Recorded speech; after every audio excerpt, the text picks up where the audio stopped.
Depuis le fleuve Congo Hotel, nous enregistrons cette mission, ces plateaux, en marge du 30e anniversaire de la célébration de la Journée nationale des droits de l'homme en République sœur de l'Afrique du Sud. Nous sommes en compagnie de son Excellence, Monsieur le ministre des Droits humains, qui a participé ardemment à ces assises, qui a parlé de l'expérience de la République démocratique du Congo et aussi de son parcours, de la vision du chef de l'État qui voudrait amener pleinement ce pays, chef de l'État Félix-Antoine Tshisekedi bien entendu, pleinement vers la plénitude de l'État des droits. Excellence, merci de nous accorder un peu de votre temps. Nous savons que c'est vraiment pas des courses que nous enregistrons cette émission. Bonsoir et bienvenue à ces plateaux. Merci, bonsoir à tous les téléspectateurs. 30 ans de célébration de la démocratie, de la liberté des presses en République sud-africaine. Vous venez de participer. De quoi il a été question? Avant même de prendre part à cette grande activité qui a été organisée par l'ambassade de l'Afrique du Sud, nous avons été, en tant que République démocratique du Congo, représentants de notre pays, à 3 journées d'une grande conférence sur les 30 ans justement de la célébration des droits de l'homme en Afrique du Sud. C'était très bien, c'était présidé par le président Cyril Ramaphosa.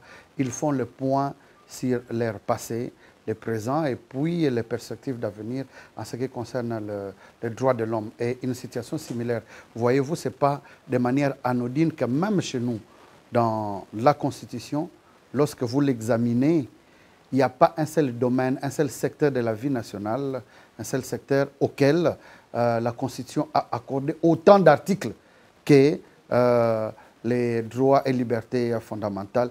Et vous vous rendrez compte que c'est même plus que le président de la République, plus que l'Assemblée, les parlements, plus que le gouvernement. Ce qui veut dire que les droits de l'homme ont une place importante, pas seulement en Afrique du Sud, même chez nous en République démocratique du Congo. Et c'était des moments, des échanges assez riches et qui nous aident tous les deux pays pour avancer, surtout en ce qui concerne l'implémentation de la justice transitionnelle avec les affres qu'ont connues les Sud-Africains et nous, la situation similaire que nous connaissons. On a parlé du génocide parce qu'en Afrique du Sud, ils sont tellement indépendants d'esprit que voilà, ils prennent même le courage d'amener devant les instances pénales internationales d'autres pays qui violent les droits de l'homme. Israël en l'occurrence. Mais comment l'Afrique du Sud a su gérer cette blessure-là, cette cassure-là entre les races? Aujourd'hui, c'est un pays arc-en-ciel. Mais comment ils ont fait pour réussir cette justice? Et si vous martelez sur la justice transitionnelle, mais eux, partant de leur expérience, quels ont été leurs points forts qui pourront nous servir à nous autres? Les points forts, c'était les pardons. Mais les pardons, pas en effaçant totalement les tableaux. Non, non, non, non. Vous connaîtrez la vérité vous rendra libre, vous affranchira. C'est-à-dire qu'il y a eu une commission vérité et réconciliation. Il est important que tous les enfants de l'Afrique du Sud, et chez nous, dans notre cas, puissent connaître la vérité sur ce qui s'est passé. Mais cette commission vérité ne doit pas être directement d'en haut. C'est comme ça, avec la vision du chef de l'État, avec la justice transitionnelle, c'est la décentralisation du processus de justice transitionnelle. Aujourd'hui, nous avons une commission justice, vérité, réconciliation au Kasaï qui va s'étendre dans d'autres provinces où il y a eu des atrocités pour que les gens connaissent la vérité. Pourquoi on a tué le chef Kamwina Nsapu? Pourquoi on a tué les gens de Bundu-Dia Congo? Pourquoi on a tué les Enyele? Il faut connaître cette vérité pour combattre les circonstances de la survenance de cet événement qui a amené des graves crimes. C'est pas fouiner dans le passé, c'est pas exhumer les vieux démons qui pourront exacerber la différence, la séparation entre... C'est important pour que les générations à venir connaissent la vérité et ne pas retomber dans les travers dans l'avenir. C'est important. Et en fouinant justement, il faut que ceux qui sont responsables de ce qui s'est passé en répondent. Il y a la justice qui sévit, même chez nous. Il est anormal que ceux qui ont commandité les crimes de Kamwina Nsapu, de Bundu-Dia Congo, des Enyele, les tueries entre le Ema et le Lendu, ou même la guerre présentement à l'est de la République, c'est la coule douce. D'où nous saluons la mise sur pied de cette justice transitionnelle dans son volet lutte contre l'impunité. Votre leitmotiv justice transitionnelle, en 2 mots, si vous pouvez expliquer ça aux téléspectateurs, à la population. La justice transitionnelle, contrairement à la justice classique que nous connaissons, met l'accent sur la victime. Parce que la justice classique a des limites. On ouvre l'action publique, c'est-à-dire on poursuit l'auteur d'une infraction que généralement, lorsqu'il y a plainte ou lorsque le ministère public se saisit directement, mais seulement aussi lorsque les faits sont prescrits, on ne peut plus poursuivre. Ou lorsque l'auteur de l'infraction, on ne peut pas mettre la main sur lui, on ne peut pas poursuivre. Mais en attendant, les conséquences sont là, et les conséquences sont graves. Alors c'est pourquoi, avec la justice transitionnelle, on met l'accent sur la victime. Y a-t-il oui ou non crimes? Oui, il y a eu des crimes graves, comme le dossier Kamuna Sapo dont nous parlons. Mais il y a certains qui ont exécuté, qu'on ne sait pas identifier. Au Congo central, avec les Bundu du Congo, il y a eu des tueries. Certains auteurs, on ne sait pas les appréhender, d'autres sont même à l'extérieur du pays, dans des rébellions et autres. Alors, lorsqu'on a identifié des victimes, parce que l'État a l'obligation d'assurer la sécurité des personnes et de leurs biens. On est sur un principe de départ, c'est que l'État a failli. Et l'État demande pardon. Non seulement pardon pour les pardons, mais l'État doit réparer.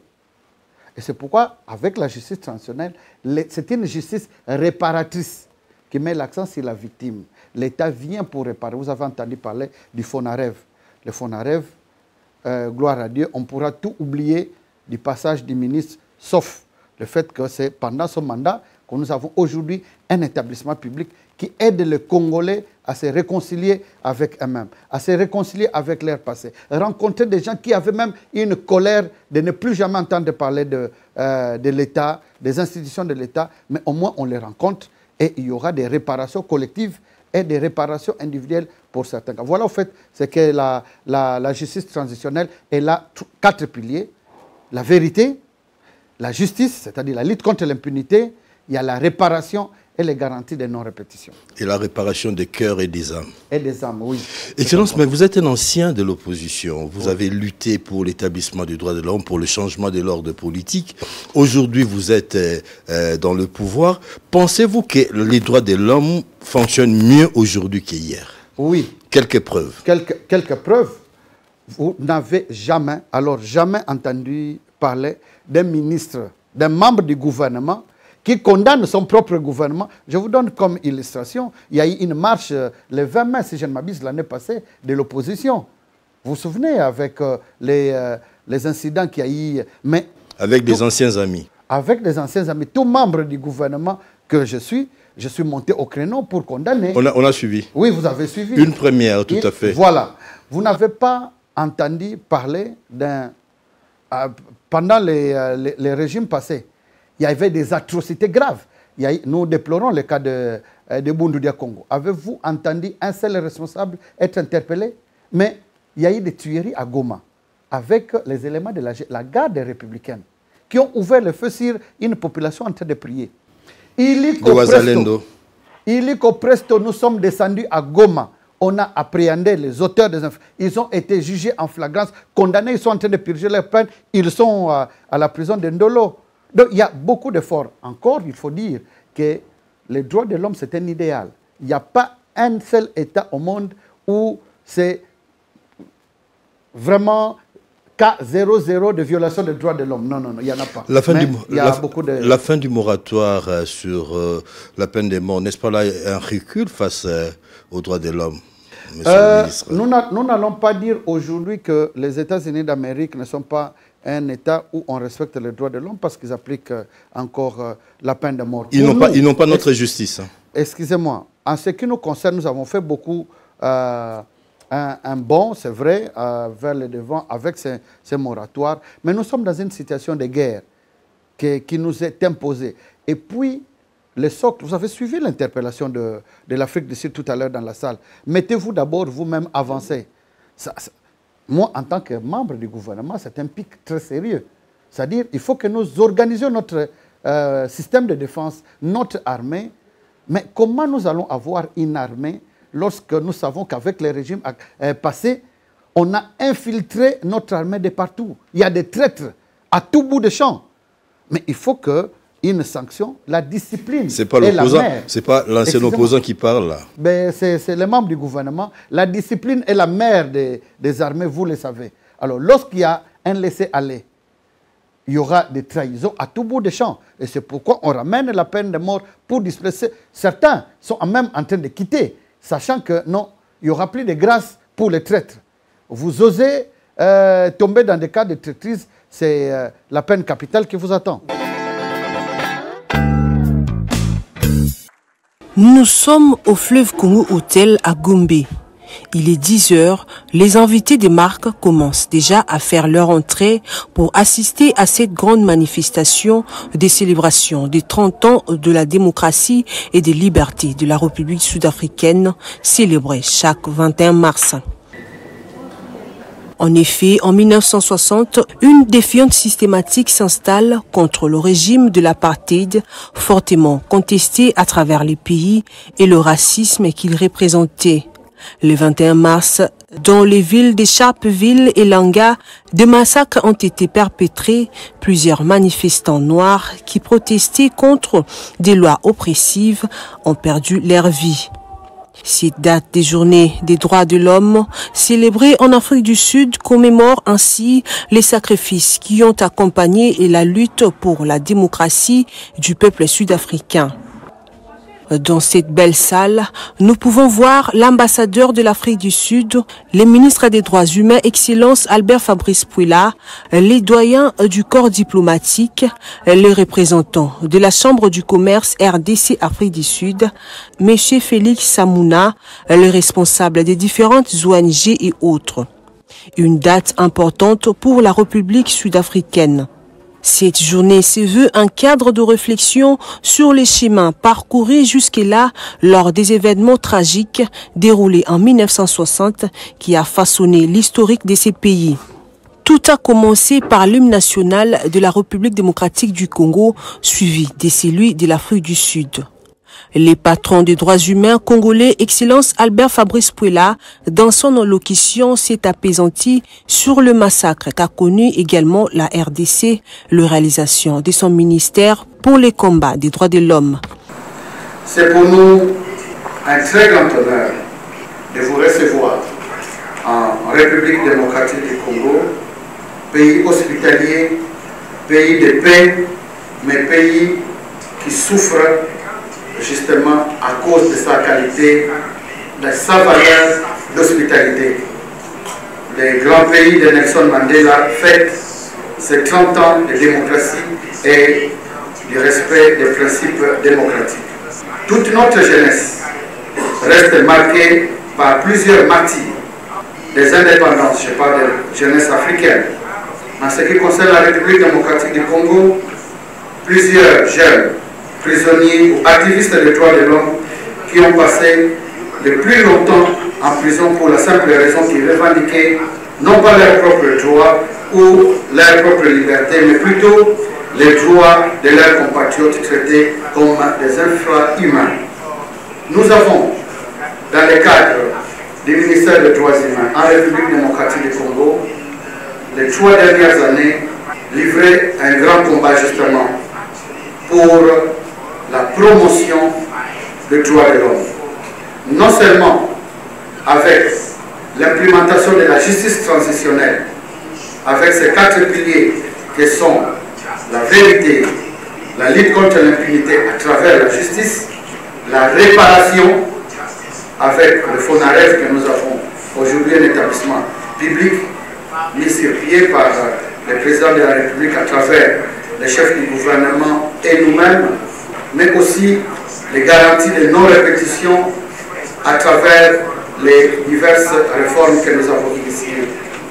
Puis s'en est suivi de l'exposé des 2 avocats sud-africains, l'un porte-parole du ministère de la Justice sud-africain, l'autre avocat au tribunal des grandes instances à Johannesburg sur les actes d'atrocité déroulés en 1960, mais aussi sur d'autres formes de crimes qu'a connu l'Afrique du Sud, entre autres, crimes de guerre, crimes contre l'humanité et la xénophobie. une capitale qui vous attend. Vous êtes un leader incontesté de la scène politique, mais aussi, pour ne pas les citer, dans le bas fleuve. Vous revenez dans le Congo central. Dans le Congo central de manière générale, mais je parle de bas fleuve parce que vous y revenez, Singini. Nous pensons, mois de mars, 55 ans depuis qu'il est parti, le premier président, le patriarche Kasavubu. Qu'est-ce que cela représente? Ces voyages, était-ce un pèlerinage ou... Non, c'est au-delà même d'un pèlerinage, c'est un hommage. C'est un hommage continuel que nous devons rendre au premier président de la République démocratique du Congo, à l'un des pères de l'indépendance, ou à ce que les anglo-saxons appellent les founders fathers de notre pays. Au fait, à notre Nelson Mandela, à notre Kwame Nkrumah, l'anglais est toujours là. Oui, à notre Kwame Nkrumah, à notre Houphouët-Boigny, à notre Charles de Gaulle. Malheureusement pour nous, nous avons négligé Kasavubu. Et pourtant, aux États-Unis, on parle autant de Jefferson qu'on parle de Washington. En Afrique du Sud, on parle autant d'Oliver Tambo qu'on parle de Mandela. Ce n'est pas qu'en montant suffisamment Lumumba qu'il faille enterrer chaque jour. Qu'est-ce qui explique cette injustice? Je l'appelle comme oui, ça, cette injustice. C'est nous les Congolais qui ne prenons pas les présidents sud-africains. C'est nous les Né-Congo. Non, pas les Né-Congo. Voulez-vous dire? Non. Kasavubu, parce que quand vous montez, vous ne montez pas avec Kasavubu, vous montez seul. Non. Ce que nous disons, voyez-vous, par exemple, il y a eu 55 ans, il y a le 24 mars, depuis qu'il est décédé. Mais vous pouvez imaginer, heureusement que le chef de l'État m'a permis, en tant que membre du gouvernement, d'aller représenter. Mais j'arrive sur quelle route pour aller à Singini, monsieur le ministre? Justement, une route en très petit état. Heureusement qu'avec le gouvernement, il y a un effort qui est fourni pour réhabiliter cette route. Mais c'est à pas de tortue. Je pense que, et c'est la suggestion que je ferai en Conseil des ministres, si nous sommes encore là, ou pour les quelques jours qui nous restent encore, parce que nous attendons un autre gouvernement qui va arriver. La route est dans un petit état. Il y a des Chinois qui travaillent, mais qui travaillent vraiment à pas d'escargot. Il faut, je pense, sectionner cette route, donner à plusieurs entrepreneurs pour que cette route, c'est une route d'une extrême importance, surtout que le chef de l'État qui a promis qu'on réhabilite cette route, non seulement jusqu'à Singini, mais jusqu'à Luadi, c'est-à-dire à la frontière avec l'Angola, Cabinda, l'enclave de Cabinda, pour faire une jonction avec le Congo-Brazza par Pointe-Noire, la République démocratique du Congo et l'Angola. Et quel a été le message du chef de l'État à cette occasion? Le message du chef de l'État à cette occasion, c'est de reconnaître les mérites de Joseph Kasavubu comme, au fait, le père de la bonne gouvernance en République démocratique du Congo, père de valeurs, des grandes valeurs de bonne gouvernance dans notre pays, et qui n'a pas oublié les promesses qu'il a eu à faire. Il a été à Singini la nuit, je pense que c'était le 23 novembre, en pleine campagne électorale, et il s'en souvient. Mais aussi, l'occasion est fort belle pour dire que la famille Kasavubu, quand je dis la famille Kasavubu, ce n'est pas forcément les enfants. La famille biologique. La famille biologique, les oncles, les tantes, les gardiens du site où repose le président Kasavubu pleurent. Ils pleurent parce qu'ils sont abandonnés. Et avec eux, les sites du mausolée du président Kasavubu, délibération. On ne réhabilite pas la route pour y aller. La route, imaginez, j'ai même connu un accident. On a été embourbé plus d'une fois. Vous verrez les images. Il est donc important que ce site devienne un site touristique. Que l'entretien de ce site émarge au budget de la présidence de la République. C'est important parce que quand vous y allez, il fait noir. Et même le président s'est rendu compte. Il fait noir. On a mis juste quelques panneaux pour la visite. Alors que Inga n'est pas loin. Oui, Inga n'est pas loin. Inga n'est pas loin. Le courant est jusqu'à Tchéla. On peut amener jusque-là. Il est important que lorsqu'on doit penser, si la Constitution a fait des anciens présidents de la République des sénateurs à vie, mais les autres anciens présidents qui avaient été élus, on doit penser à leur famille. Et famille ne veut pas dire seulement les enfants et les petits-fils directs. Non, non, non. Nous tous, nous venons de quelque part, on a des familles paternelles, des familles maternelles, et c'est important de penser à ces membres de famille. Excellence, nous allons vous libérer, mais vous l'avez bien dit vous-même, le gouvernement va en tout cas faire les bagages, le barreau d'honneur pour partir. Que pensez-vous de votre travail comme ministre, mais aussi comme équipe gouvernementale pendant ce mandat qui s'est fermé? Merci beaucoup. Nous avons eu la grâce d'avoir un bon Premier ministre qui était très dynamique et actif. Et qui parle pas. Ce n'est pas un Premier ministre, n'est pas, ben, je ne voyais pas trop aussi d'autres Premiers ministres comme Matata ou comme ceux qu'on a connus toujours parler. Chacun a sa façon de travailler. Nous avons eu un Premier ministre très dynamique, moins conflictuel en tout cas. D'autres, il y aurait eu des étincelles à tout moment. En tout cas, avec lui, plusieurs pensaient qu'avec l'arrivée des grands noms que vous connaissez, il y aurait eu des conflits à tout moment. Mais en tout cas, nous avons eu un Premier ministre très dynamique. En ce qui concerne le ministère des Droits humains, je dois à la modestie de vous demander à vous de nous juger. Mais si nous devons vous donner quelques éléments, je pense très modestement qu'avant, le ministère des Droits humains n'attirait personne. Lorsque vous y envoyez, je pense que c'est les derniers des ministères qu'on demandait. Mais aujourd'hui, le ministère des Droits humains fait de plus en plus parler. Vous avez donné de l'épaisseur à ce ministère. C'est vous qui le dites. C'est moi qui l'ai dit, bien sûr. Tant mieux.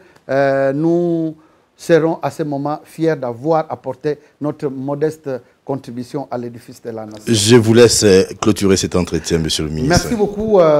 Nous saluons le président de la République, Félix Antoine Tshisekedi Tshilombo, pour le travail qu'il fait et pour les grandes perspectives qu'il a pour la République démocratique du Congo, qu'il veut être pacifié pour que nous déclenchions le processus de développement. Il a de très grandes idées. Vous voyez par exemple comment, avec les grands projets qu'il a de reconstruire l'aéroport d'Ndjili, comment irons-nous construire Ndjili au moment où une bonne partie de notre pays est sous occupation? Comment allons-nous construire la route pouvant partir de Mwanda jusqu'à Kasumbalesa tant qu'il y a la guerre à l'est de la République? Impossible. Donnons-lui toutes les chances et soutenons-les dans l'effort de pacification du pays. Soutenons le FRDC pour la reconquête de notre pays afin que nous puissions nous adonner au développement de notre pays. Et moi, l'avenir du pays, je le vois beau, je le vois grand. Merci de l'honneur que vous nous faites pour la disponibilité malgré votre temps coincé. Merci à vous, fidèles téléspectateurs, pour d'avoir suivi cette émission sur Antena, la chaîne des références. C'est comme ça que nous participons à la construction du Congo, ce Congo nouveau, que le ministre a appelé de tous ses voeux quand il était dans l'opposition, ici dans le pouvoir. Il essaie de donner beaucoup de soi-même pour que nous y arrivons. Ça n'est fini, portez-vous bien et à très vite.